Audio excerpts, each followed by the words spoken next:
Tu regardes ces vidéos, mais il m'a fallu 3 semaines pour la poster, là où j'aurais dû mettre 2 jours. J'ai mis du temps à choisir, les mots, le script, le titre. Je me suis aidé de l'IA pour savoir si ça allait bien le faire et cetera. Jusqu'au jour où je me suis enfin mis devant la caméra. Bah, tout ça, ça fait partie d'un process, en fait, qui ralentit énormément notre réussite. Un process, qu'on ne peut pas maîtriser puisqu'il est agit au niveau inconscient, à l'arrière du cerveau, en background. J'ai nommé l'autosabotage et c'est ce qu'on va voir aujourd'hui. L'autosabotage, c'est un processus insinueux, subtil, qui vraiment va tout faire pour que vous restiez au même niveau, en fait. D'accord? Et on est tous passés par là et on passe tous par là. L'autosabotage, on va le justifier par, «Est-ce que je suis prêt?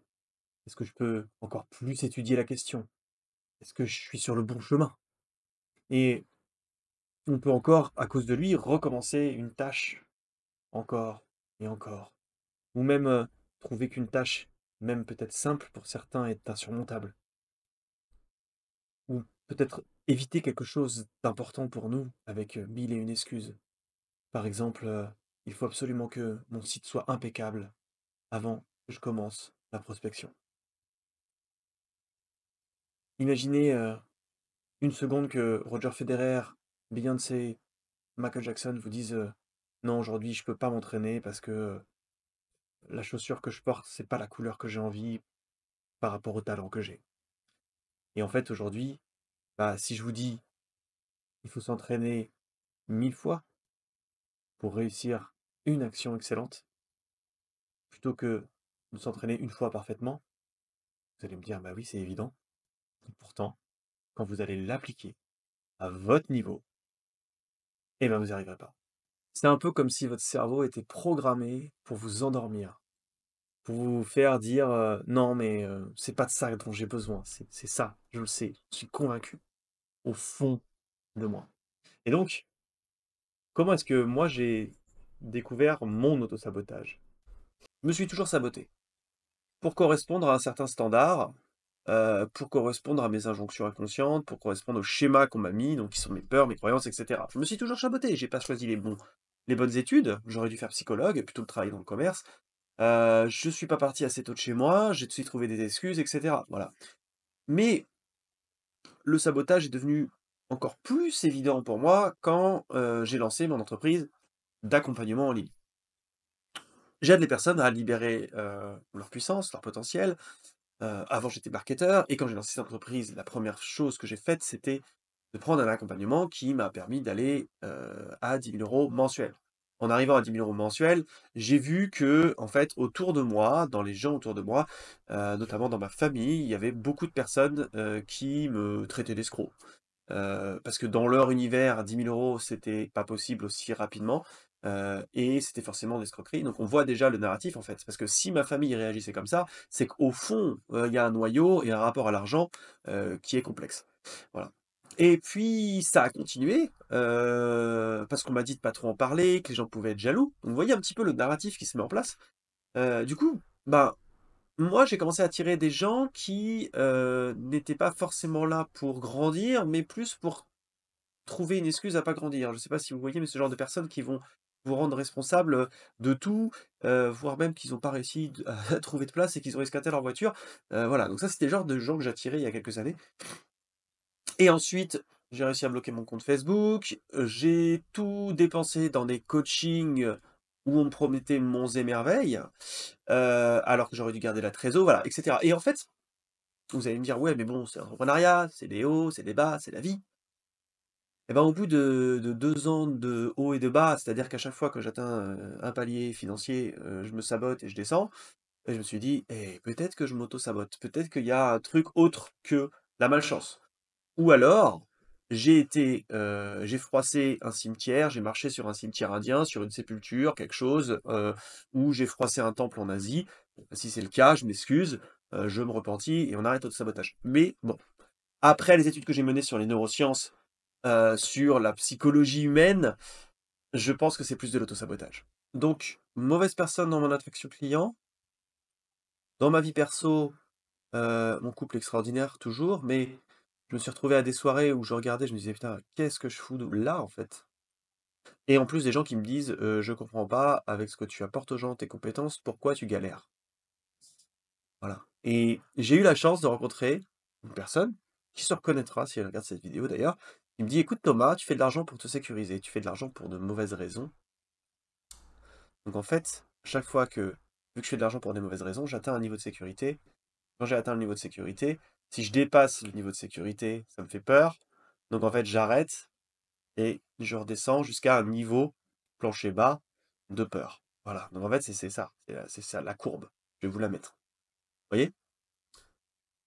Et une fois que je comprends ça, il y a tout qui change. Je fais un break de 1 an et je me mets à travailler sur les limitations inconscientes. Je me mets à travailler sur les blocages, sur les peurs, sur les croyances, sur tout ce qui fait qu'aujourd'hui, toi qui regardes cette vidéo, tu es à un niveau et tu dis: «Putain, normalement, je devrais être un petit peu plus quand même. Putain, normalement, j'ai envie, d'aller chercher une vie extraordinaire et pourtant, bah, ça va pas dans le sens où je veux, ou à chaque fois que ça va dans le sens où je veux, ça se repète la gueule». Et ben là, j'ai compris, en fait. J'ai compris que tout ce qu'on faisait, c'était pour rester au niveau de la LIT. LIT, c'est limite inconsciente tolérable. C'est-à-dire, c'est un endroit où ton inconscient se sent safe. Pour lui, c'est la normalité, il n'y a pas de risque. Et le problème, c'est que cet endroit où cet inconscient se sent safe, il a été construit par plein d'expériences que tu as eues, plein d'informations que tes parents t'ont données qui sont pas vraiment toi. Et c'est pour ça que on va se retrouver avec des personnes qui se mettent en couple dans la violence, qui quittent la violence et retrouvent la violence.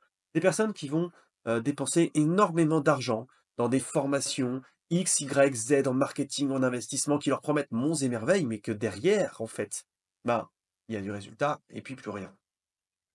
Et en fait, c'est ça l'autosabotage. C'est se maintenir dans un espèce de cercle sécuritaire et dès qu'on en sort, on est ramené de force. Dès qu'on en sort, on est ramené de force. Et putain, c'est dur!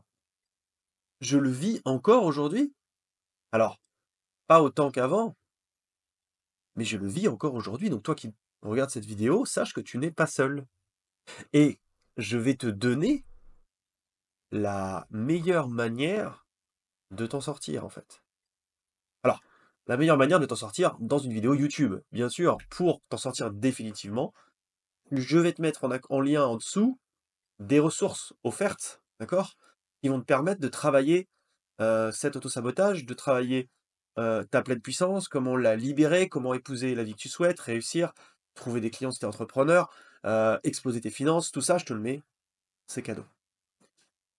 Et si tu as envie encore d'aller plus loin, il y a la transformation ultime, c'est-à-dire un accompagnement avec moi en direct. Voilà. Mais on va déjà pouvoir faire énormément de travail puisque je vais te donner le quintessence, le nectar de ce que mes 20 ans de développement personnel, ce que la méditation, l'enseignement des moines que j'ai apprises, des moines bouddhistes, pardon, m'a transmis, que j'ai d'ailleurs compris, quand j'ai commencé à méditer avec les moines bouddhistes, en fait, j'ai compris, quand j'ai compris l'auto-sabotage, etc., j'ai compris le message. En fait, il faut comprendre que l'auto-sabotage, c'est ton inconscient qui obéit à un programme qu'on lui a mis dans la tête. Ok.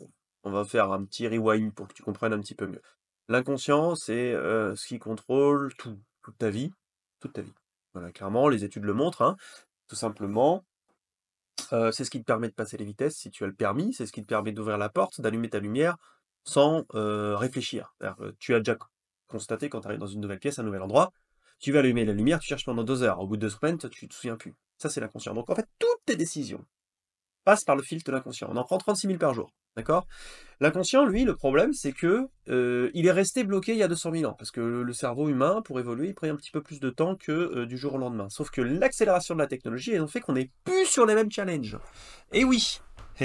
Parce qu'il y a 200 000 ans, le problème, c'était que ils étaient différents, en fait, tes problèmes. Alors qu'il y a 200 000 ans, tu sortais de chez toi, tu te pétais la jambe, c'était fini. Tu bouffais les mauvais champignons, c'était fini. Tu avais dans la mauvaise grotte, c'était fini. Voilà. Donc en fait, l'inconscient, il est créé pour que le petit humain, de 0 à 12 ans, il emmagasine le maximum de choses pour se former et survivre. Voilà. Sauf qu'aujourd'hui, on risque plus de croiser un tigre à dents de sable au coin de la rue, on risque plus de bouffer des champignons vénéneux et encore si ça t'arrive, tu vas aller au SAMU et tu as assez peu de chances de mourir quand même. Bah, aujourd'hui, c'est plus trop adapté. C'est pour ça que je fais une petite parenthèse parce que c'est très intéressant ce que je vais dire. C'est pour ça qu'on a une explosion du mal-être au travail et une explosion du burn-out. Pourquoi? Parce que ton cerveau, il est fait pour faire face à un stress temporaire. Le stress temporaire, c'est je tombe sur un ours, je cours. Je tombe sur une tribu qui veut me péter la gueule, je me bats, je cours, etc. Sauf qu'aujourd'hui, dans notre société actuelle, qui est sur travail toute ta vie pour un patron parce qu'il faut bien que la société elle avance, pour le bien et pour le mal, et pour les bonnes personnes ou les mauvaises personnes, on n'est pas là pour en débattre, d'accord? Mais sauf qu'aujourd'hui, c'est plus si mon patron me met la pression, je vais pas aller lui mettre une tarte sur la tronche ou fuir parce que j'ai un crédit à payer. Et je vais rester en fait en état comme ça, dans cet état-là, pendant X temps. Le stress va pas partir et c'est là qu'on développe des maladies, etc., etc. Et donc, on n'est plus vraiment adapté. Heureusement, j'ai fait quand même quelques recherches hein, depuis 20 ans et il y a des solutions pour reprogrammer cet inconscient. Le truc qu'il faut comprendre, c'est que ce que on vous a mis dans la tête, là, c'est vos parents, qui eux-mêmes avaient aussi des parents, etc., etc. Et les challenges de vos parents dans leur société n'étaient pas là forcément les mêmes que nos challenges, etc. Donc, si vos parents étaient des ouvriers, d'accord, qui avaient un salaire assez faible, ou à qui on l'a répété toute leur vie, travail, travail dur, c'est le travail, c'est comme ça, etc. Que vous, par exemple, vous avez pu faire des études, que vous avez monté une boîte, que vous avez les outils pour pouvoir générer un revenu sans bosser, bah, en fait, ce qui va se passer, c'est là l'autosabotage, hein. C'est un exemple. Bah, vous allez pouvoir réussir facilement, mais votre inconscient ne va pas considérer ça normal. Et comme il ne va pas considérer ça normal, il va se dire, mince, ma tribu va me rejeter si je galère pas. Et donc, qu'est-ce qu'il va faire? Même si vous y arrivez, il va vous faire galérer. Et ça, je le vois pas mal de fois. Je l'ai vu avec une cliente, Anaïs, qui était dans un incubateur à Lyon pendant 2 ans et qui sortait que des petits salaires, que des petits salaires. Et pourtant, énormément de potentiel, énormément de followers Instagram et tout. Elle sortait entre 700 et 1500 euros. On allait travailler sur sa relation à l'argent et le fait que ses parents qui étaient ouvriers, il n'y a aucun mal à être ouvrier, bien entendu, hein, mais c'est pour l'exemple, euh, lui disaient que ben, 2500 euros c'était énorme, parce que eux c'était ce qu'ils avaient atteint après 20 ans de sacrifice. Vous vous rendez compte? Ben, que c'était difficile de gagner. Donc son inconscient, vu qu'elle l'a emmagasiné toute sa vie, il disait non, non, non. Donc en fait, dès qu'elle a été sur le point de signer plus que 750, 1500 euros, sabotage. Donc on a été travailler ça, 5000 euros en 2 mois. Voilà, résultat. Donc, autre exemple. J'avais une cliente qui voilà, réussissait très bien dans son cabinet de naturopathie, mais souhaitait sortir une formation sur une spécialisation qui lui tenait à cœur. Son injonction inconsciente, c'était soit parfaite, soit sage. C'était comme ça qu'elle était aimable. Quand je dis aimable, c'est pas poli, mais c'est qu'elle était potentiellement aimée par sa mère si elle était sage, correcte, etc. C'est l'injonction de perfection, de rentrer dans une case. Donc forcément, quand on essaie de créer quelque chose, eh ben, on va s'auto-saboter de manière permanente parce que ce sera jamais assez bien. Et quand on a travaillé ça avec elle, elle a sorti sa formation en 2 mois et elle a fait 30 ventes. Voilà. Et donc ça a vraiment bien bien explosé ses résultats. Comment est-ce que savoir si toi, là, qui me regardes, tu vis un auto-sabotage? En fait, l'auto-sabotage va se manifester de plusieurs manières, d'accord? La première manière et la plus simple à détecter, c'est les réactions émotionnelles. Si j'ai peur de quelque chose, si je suis angoissé par quelque chose de manière récurrente, si je suis stressé. Alors attention, hein, si je dois passer devant 5000 personnes à Bercy, c'est normal d'être stressé. Par contre, si c'est pour aller prospecter plus de clients ou dépasser un certain seuil de chiffre d'affaires que ça me fait stresser, là, c'est pas normal et donc je vais m'auto-saboter. Je vais m'auto-saboter de manière émotionnelle. Parce que si, par exemple, une fois que j'ai plus de 5 clients, je me mets à stresser, savoir comment je vais gérer, etc., eh ben, je vais me modifier mon comportement. Le stress va modifier mon comportement et je vais modifier aussi ma performance. Vous voyez? Donc ça, c'est le premier signe d'auto-sabotage. Le deuxième signe d'auto-sabotage, c'est au niveau des événements, donc des événements cycliques. Si par exemple, à un certain niveau de chiffre d'affaires, j'arrête de progresser, et je perds du sens, je perds de l'envie ou je fais des actions qui ne me rapportent plus de chiffre d'affaires pour redescendre, c'est un auto-sabotage. Je vous ai expliqué au début. Ça, c'est des actions en fait que vous voyez. Ça, ça peut être assez pernicieux, Parce que, ben, souvent, le problème, c'est que l'inconscient vous endort de manière permanente. Parce que 95 de tout ce que vous faites, tout ce que vous dites, passe par le filtre inconscient. Donc en fait, il vous endort tout le temps. Donc essayez de voir un peu s'il y a des moments, si vous sentez des situations récurrentes dans votre vie, etc. Le troisième, c'est les affirmations. Les affirmations, c'est, par exemple, «Je ne vais pas embaucher de monde parce que c'est galère. Je ne vais pas embaucher de monde parce qu'en France, si on embauche, ça coûte cher». Tout ça, ce sont, des affirmations qui ne sont pas fondées, puisqu'il y a des gens qui embauchent, il y a des gens qui embauchent des freelances, il y a des gens et cetera. Donc et ça, ce sont, ce que j'appelle même au-delà des affirmations, c'est des certitudes et ça, c'est votre inconscient qui vous protège d'aller, dans cette direction parce qu'il a peur. Voilà, parce qu'il a peur, parce qu'il pense que c'est pas safe. La question à se demander, c'est: «Qu'est-ce qui, dans la situation que mon inconscient évite pour moi, qu'est-ce qui me fait peur dans la réalisation de cette situation?» Si par exemple j'ai peur d'embaucher du monde, pour développer mon activité, qu'est-ce qui me fait peur en fait? Est-ce que j'ai peur de ne pas pouvoir fournir suffisamment de chiffre d'affaires? Et dans ce cas-là, qu'est-ce qui me fait peur dans le fait de ne pas pouvoir fournir de chiffre d'affaires? Ou qu'est-ce qui pourrait arriver de pire? J'embauche une personne, j'ai pas assez de chiffre d'affaires, qu'est-ce qui peut arriver de pire, en fait? Et là, ça va déjà vous permettre d'aller chercher, mais on peut aller encore plus loin. On peut aller encore plus loin. C'est-à-dire que j'ai peur d'embaucher du monde. OK, donc j'ai peur de ne pas pouvoir fournir assez de chiffre d'affaires. Qu'est-ce qui se passe si je fournis pas assez de chiffre d'affaires? Je perds de l'argent, je perds de la trésorerie, potentiellement je perds ma boîte. Qu'est-ce que ça veut dire sur moi si je perds ma boîte? Qu'est-ce qui m'arrive en fait? Je suis obligé de retrouver un boulot. Qu'est-ce que je vais retrouver un boulot? Bah, je devrais peut-être annoncer à ma famille que je suis un échec. Et là, du coup, on va travailler sur des choses qui sont un petit peu plus profondes au niveau du lien entre l'échec et votre famille. Et c'est là que c'est intéressant en fait. C'est parce que c'est un travail de détective pour remonter à la source du problème. Parce que la source du problème, c'est pas se dire ouais, mais embaucher du monde, c'est galère. C'est de se dire quel moment notre inconscient a enregistré ce, ce schéma-là. Mais au-delà de ça, hein, à quel moment enregistrer le schéma? Mais c'est même pas le schéma d'embaucher du monde, c'est à quelle peur ça correspond dans votre conscient. Par exemple, ça peut être embaucher du monde égale plus de dépenses égale risque pour l'entreprise, risque égale danger. Peut-être que vos parents vous ont dit qu'il fallait pas prendre de risques et que vous, comme vous êtes quand même open, vous avez voulu monter une boîte et que vous n'avez pas envie de prendre plus de risques, et que pour embaucher quelqu'un, dépenser de l'argent tous les mois, c'est le risque ultime. Vous voyez? C'est là que le travail est un peu compliqué, c'est un petit peu un travail d'enquêteur qu'il faut que vous fassiez. Donc ce qui est très bien dans ce cas-là, c'est le journaling. Le journaling, comme disent les Anglais, vous prenez un journal, vous voyez, moi j'ai un très très beau cahier, et vous notez, j'ai peur de pourquoi, pourquoi. La question, c'est la question des 5 pourquoi. Donc 5 pourquoi. Pourquoi j'ai peur de ça? Pourquoi c'est ça? Pourquoi pour ça? On va raconter une histoire très intéressante. J'ai longtemps eu peur de ne plus avoir d'argent, mais une peur vraiment profonde. Et c'est pour ça d'ailleurs, comme je vous disais au début, que j'allais chercher très rapidement de l'argent. Quand j'étais à 10 000, j'avais peur parce que mon inconscient ne voulait pas passer au-dessus. Vous avez vu le verrouillage autour de moi qui s'est passé quand j'ai atteint mes premiers 10 000, que je vous ai raconté. Eh ben, je suis allé me poser cette question. Et je suis allé me la poser profondément. Je dis, ok, demain j'ai plus d'argent. Demain j'ai plus de famille. Demain j'ai plus de travail. Je me retrouve à la rue. Qu'est-ce qui me fait peur dans le fait de me retrouver à la rue? Ben, en fait, c'est même pas le fait de me retrouver à la rue, de pouvoir manger, dormir dehors. C'est même pas ça.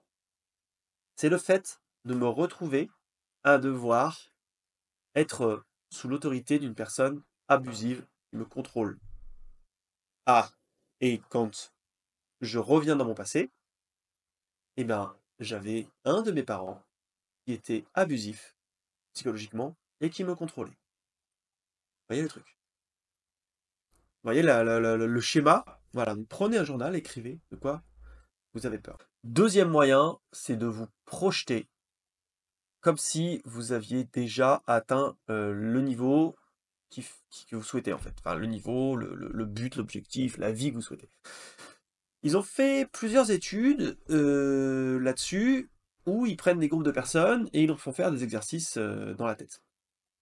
Il y en a notamment une qui est très intéressante, qui date des années 2000, où ils ont pris deux groupes de joueurs de basket. Il y en a un qui s'entraînait en vrai à faire des paniers, et le deuxième qui s'entraînait dans leur tête à faire des paniers.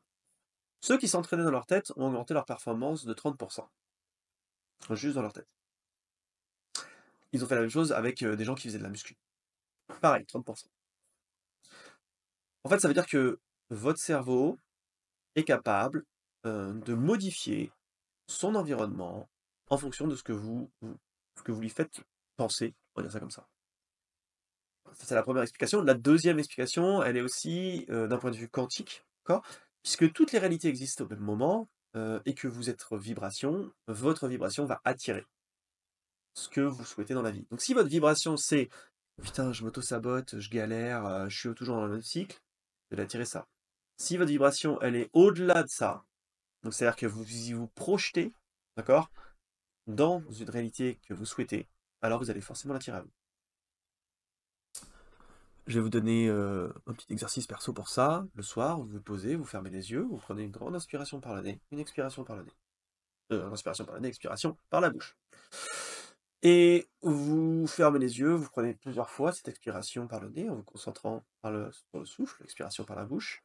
Vous allez visualiser qui vous-même, qui vous êtes dans, cette réalité. Ce que vous faites au jour le jour. Visualisez-vous à marcher dans la rue, quel habit vous portez, et cetera. Aidez-vous des sons, aidez-vous des couleurs. Et si vous faites ça tous les soirs, votre vie va commencer à changer et à devenir, ce que vous voulez qu'elle devienne, en fait. Voilà. C'est extraordinairement puissant et peut-être que vous allez voir et aussi même pas peut-être, c'est sûr d'ailleurs, vous allez détecter certains petits blocages où vous dites: «Ah tiens, mais en fait, si je vis ça, bah, il faut par exemple que je recrute des gens» et là vous dites: «Ah, j'ai un petit truc là». Mais c'est pas grave, continuez à le faire et en fait, comme vous allez vous habituer à cette réalité, bah, vous allez le dépasser. Et une autre façon aussi, c'est de reprogrammer son inconscient, c'est, quand vous endormez le soir, vous fermez les yeux et vous allez faire un mantra. Si vous souhaitez, par exemple, être un entrepreneur, successful qui a une équipe, extraordinairement, dédiée à la réalisation de son projet, bah, vous fermez les yeux juste avant de vous endormir, vous dites: «Je suis un entrepreneur successful». Qui a une équipe entièrement dédiée à la réalisation de son projet. Voilà, ça vous le faites le soir et vous le faites le matin. Pourquoi? C'est parce que quand on s'endort, en fait, les ondes du cerveau changent et quand on se réveille, les ondes du cerveau sont encore changées. En fait, ça vous permet d'avoir des ondes qui soient beaucoup plus proches de l'inconscient. Voilà.